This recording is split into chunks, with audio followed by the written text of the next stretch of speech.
Why does some writing feel real and genuine, while some does not? I think the answer can be explained in part by comparing these two images. When I was 13 in 7th grade, I wanted to learn how to draw. Unfortunately, I sucked, and nothing I did helped. That is, until I bought the new Drawing on the Right Side of the Brain by Betty Edwards. Drawing on the right side of the brain explores why some people can draw and others cannot, and how those who struggle can better themselves. To put it simply, there are two camps of people. One, those who cannot draw what they see, and instead draw crude symbols to represent what they're trying to depict.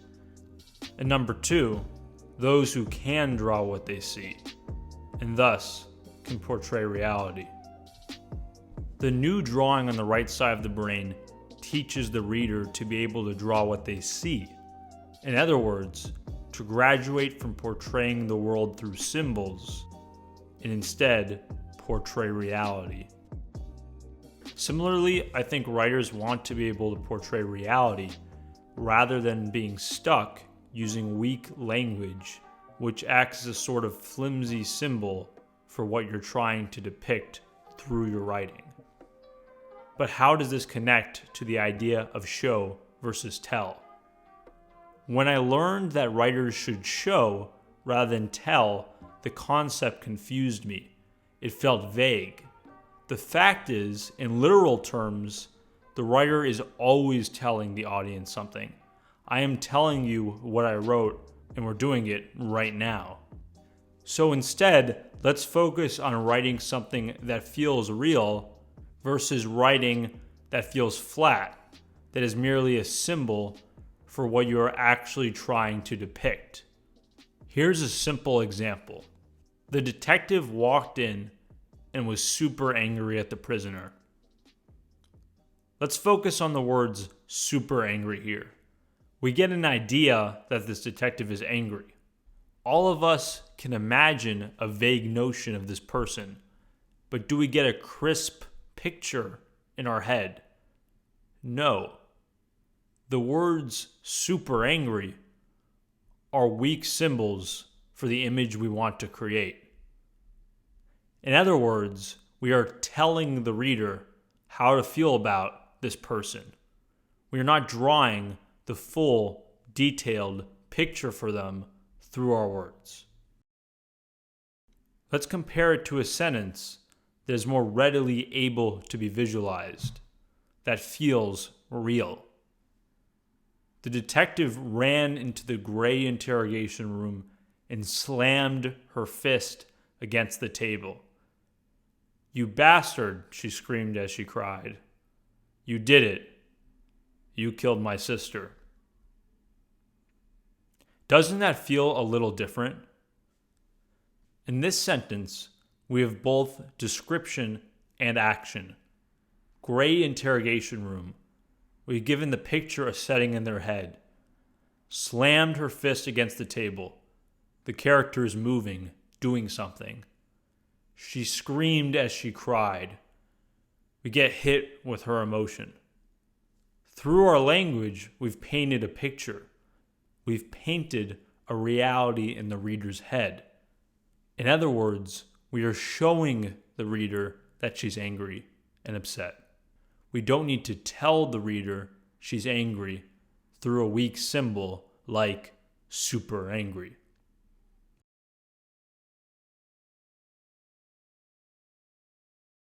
Here are some more examples.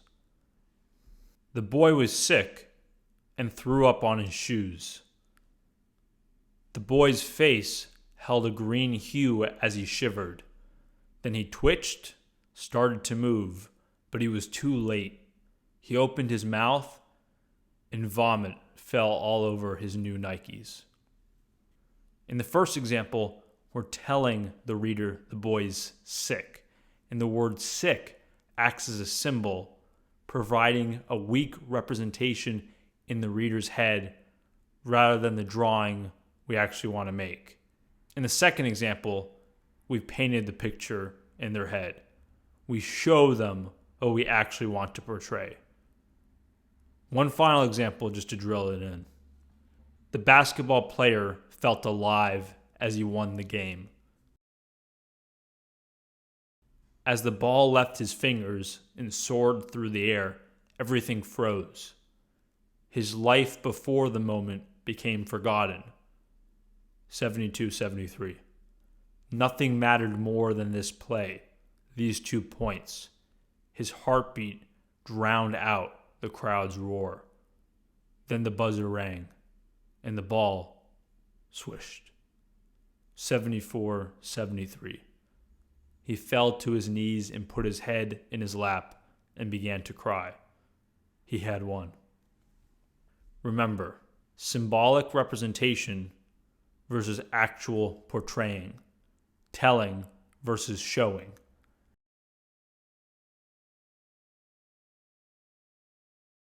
Through showing, through drawing a detailed image via our words, we can impact readers more powerfully than with bland language.